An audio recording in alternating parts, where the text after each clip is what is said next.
আসসালামু আলাইকুম ওরহমতুল্লাহি ওবারাকাতুহু। এ পর্বে আমাদের আলোচনা সূরা সাজদার দ্বিতীয় রুকুর দ্বিতীয় পর্ব। আলহামদুলিল্লাহ ওয়াসসালাতু ওয়াসসালাম আলা রাসূলিল্লাহ ওয়া আলা আলিহি ওয়া সাহবিহি আজমাইন, আম্মা বাদ। আউযু বিল্লাহি মিনাশ শাইতানির রাজিম। বিসমিল্লাহির রহমানির রহিম। রব্বি ইশরাহ লি সাদরি ওয়া ইয়াসসির লি আমরি ওয়াহলুল উকদাতাম মিন লিসানি ইয়াফকাহু কাওলি। আয়াত 12। এরশাদ হচ্ছে, ওয়ালাউ তারা ইযিল মুজরিমুনা, হে নবী, আর যদি আপনি দেখতেন যখন অপরাধীরা তাদের সামনে, তাদের রবের সামনে মাথা নত হয়ে থাকবে, না কিছু রুসিহিম ইনদা রাব্বিহিম, তারা বলবে রব্বানা আবসারনা, হে আমাদের রব, আমরা দেখেছি, ওয়াসামি'না, ও আমরা শুনেছি, ফারজি'না, কাজেই আমাদেরকে পুনরায় পাঠিয়ে দিন, না'মাল সালিহান, আমরা সৎকর্ম করব, ইন্না মুকিনুন, নিশ্চয় আমরা দৃঢ় বিশ্বাসী। অপরাধীরা সেদিন এভাবে বলবে, অর্থাৎ তারা নিজেদের কুফরি, শিরক এবং অবাধ্যতা দরুন লজ্জিত হওয়ার কারণে এই কথা বলবে যে যা মিথ্যা মনে করতাম তা দেখলাম, যা অস্বীকার করতাম তা শুনলাম, যে আপনার শাস্তির হুমকির সত্যতা দেখলাম এবং পয়গম্বরগণের সত্যতা শুনলাম, কিন্তু সেই সময়কার দেখা ও শোনা কোনোই কাজে আসবে না। এখন দৃঢ় বিশ্বাস করলেও লাভ কি? এখন তো আল্লাহর শাস্তি অবধারিত হয়ে গেছে, যা ভোগ করতেই হবে। তারা আরো বলবে, ওয়ালাউ শি'নাল আতাইনা কুল্লা নাফসিন হুদাহা, আর যদি আমি ইচ্ছে করতাম, আল্লাহ বলেন, আর যদি আমি ইচ্ছে করতাম তাহলে প্রত্যেক ব্যক্তিকে তার হেদায়েত দান করতাম, কিন্তু আমার কথাই সত্যে পরিণত হবে যে নিশ্চয়ই আমি জিন ও মানুষ উভয় দ্বারা জাহান্নাম পূর্ণ করব। অর্থাৎ পৃথিবীতে কিন্তু সে হেদায়েত সৎ পথে পরিচালনা জোরপূর্বক হতো, যদি এই জোরপূর্বক নিয়ম চালু থাকতো তাহলে আর পরীক্ষার সুযোগ হতো না। সেকেন্ড বিষয় হচ্ছে যে মানুষ ও জিন জাতির মধ্যে যারা জাহান্নামে যাবে, তাদের দ্বারা জাহান্নাম পূর্ণ করার ব্যাপারে আল্লাহ বলবেন আমার কথার সত্যতা প্রমাণ হয়ে গেছে। আল্লাহ বলবেন ফাযুকু, তোমরা আস্বাদন করো, বিমা নাসিতুম লিকা ইয়াউমিকুম, কাজেই তোমরা তোমাদের এই দিনের সাক্ষাৎকে যে ভুলে গিয়েছিলে তার স্বাদ তোমরা আস্বাদন করো। নিশ্চয়ই আমি তোমাদেরকে ভুলে গিয়েছি, আর তোমরা যা করতে তার জন্য তোমরা স্থায়ী আযাব ভোগ করো। অর্থাৎ যেমন তোমরা পৃথিবীতে আমাকে ভুলেছিলে, তেমনি আজ আমি তোমাদের সাথে অনুরূপ ব্যবহার করব। তাছাড়া আল্লাহ তাআলা কিছু ভুলেন না। ইন্নামা ইউমিনু বিআয়াতিনা আল্লাযীনা ইযা যুকিরু বিহা, আল্লাহ বলেন আমার আয়াতসমূহ কেবল তারাই বিশ্বাস করে যারা এর দ্বারা তাদেরকে উপদেশ দেওয়া হলে সিজদায় লুটিয়ে পড়ে এবং তাদের রবের প্রশংসা সহ তাসবিহ করে, আর তারা অহংকার করে না।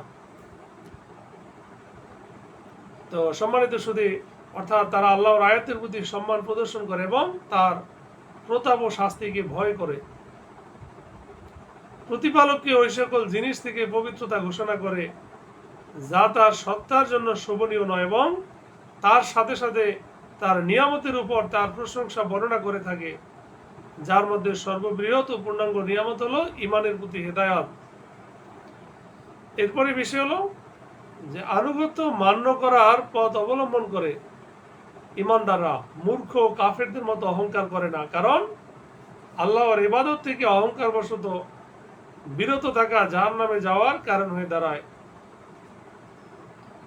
আল্লাহ বলেন সূরা মুমিন অধ্যায় 40 আয়াত 60, ইন্নাল্লাযীনা ইস্তাকবিরুনা আন ইবাদাতি সায়াদখুলুনা জাহান্নামা দাখিরিন। যারা অহংকারে আমার ইবাদতে বিমুখ হয় ওরা লাঞ্ছিত হয়ে জাহান্নামে যাবে। তাতাজাফা জুনুবুহুম আনিল মাদাজি, তাদের পার্শ্বদেশ বিছানা থেকে আলাদা হয়। ইমানদারদের তারা ভয় ও আশা নিয়ে ইয়াদউনা রাব্বাহুম, তাদের রবকে ডাকে।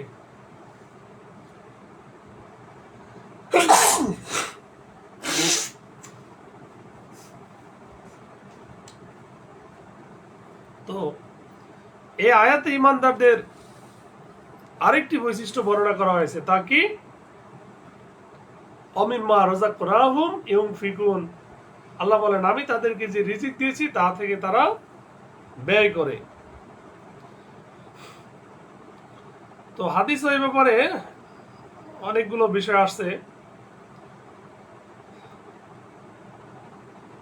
যে বিশিষ্ট সাহাবী আবু দারদা রাদিয়াল্লাহু তাআলা আনহু, তারা বলেন যেসব লোক শয্যা থেকে শরীরের পার্শ্বদেশ পৃথক হয়ে থাকা গুণের অধিকারী, যারা এসব ফজর সালাত উভয় সালাত জামাতের সাথে আদায় করেন, তাদের কথা এখানে বলা হয়েছে।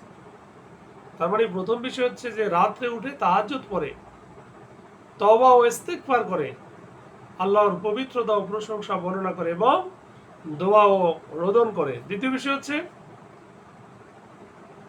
ইমানদাররা তারা আল্লাহর অনুগ্রহ ও রহমতের আশাও রাখে এবং তার ক্রোধ ও শাস্তির ব্যাপারে ভীত শঙ্কিত হয়। শুধু আশা রাখে না, যে আমলেই ত্যাগ করে বসে।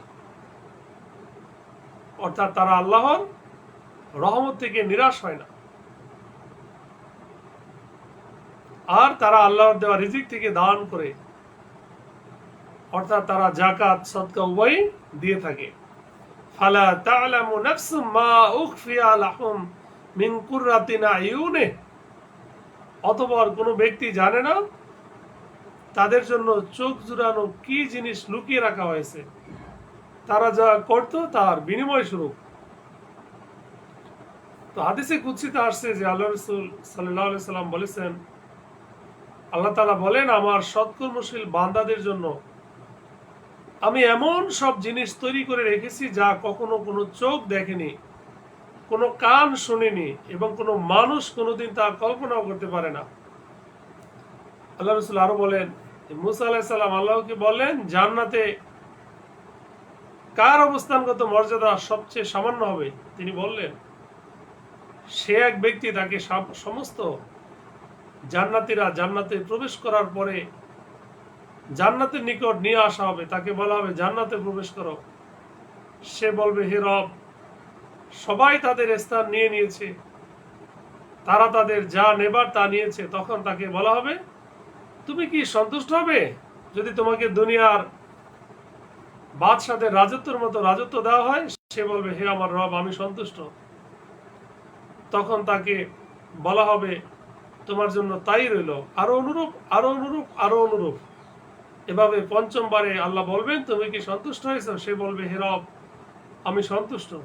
তখন তিনি বলবেন এটা তোমার জন্য, তাছাড়া অনুরূপ 10 গুণ, আর তোমার জন্য থাকবে তাতে যা তোমার মন চায়, তোমার চোখ শান্তি করে। সে বলবে হে আমার রব, আমি সন্তুষ্ট। সে বলবে হে রব, এই যদি আমার অবস্থা হয় তবে জান্নাতের সর্বোচ্চ মর্যাদার অধিকারীর কি অবস্থা? তিনি বলবেন তাদের জন্য আমি নিজ হাতে তাদের সম্মানের বীজ বপন করেছি, সুবহানাল্লাহ, তাতে আমার মোহর মেরে দিয়েছি। সুতরাং কোনো চোখ দেখেনি, কোনো কান শুনেনি, আর কোনো মানুষের মনে তা উদিত হয়নি।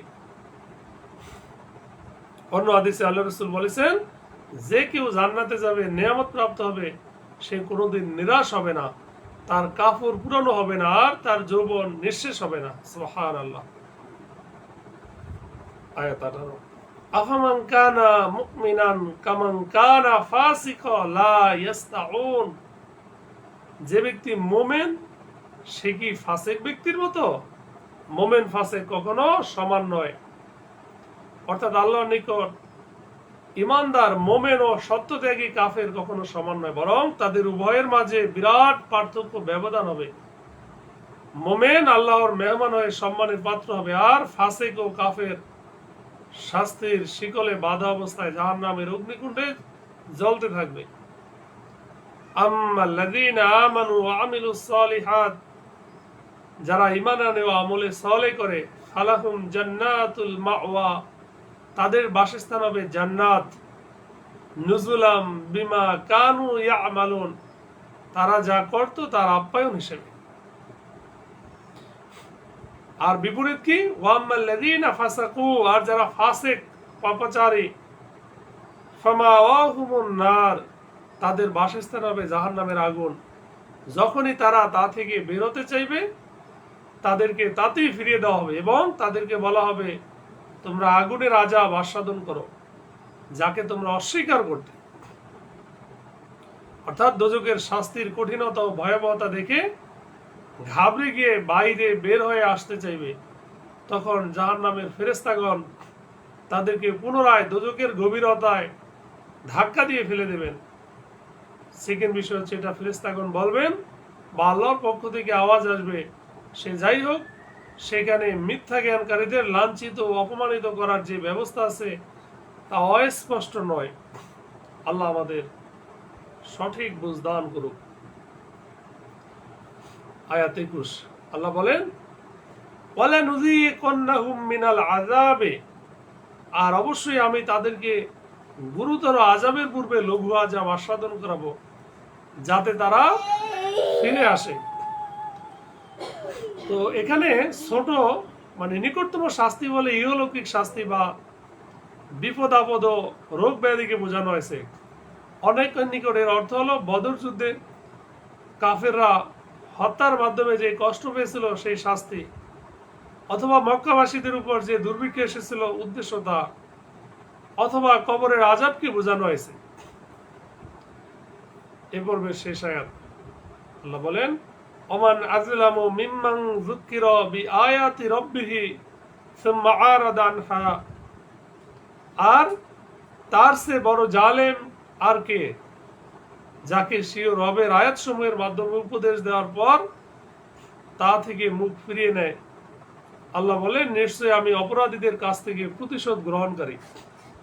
অর্থাৎ আল্লাহ তাআলার যে আয়াত শ্রবণ করে তার প্রতি ঈমান আনা ও তার অনুসরণ করা ওয়াজিব, সেই আয়াত থেকে যে বিমুখ হয় তার চেয়ে বড় জালেম আর কে আছে? অর্থাৎ সেই সব থেকে বড় জালেম। আল্লাহ তাআলা আমাদের জালেম থেকে হেফাজত করুক, আমিন। আখির দাওয়ানা আলহামদুলিল্লাহি রাব্বিল আলামিন।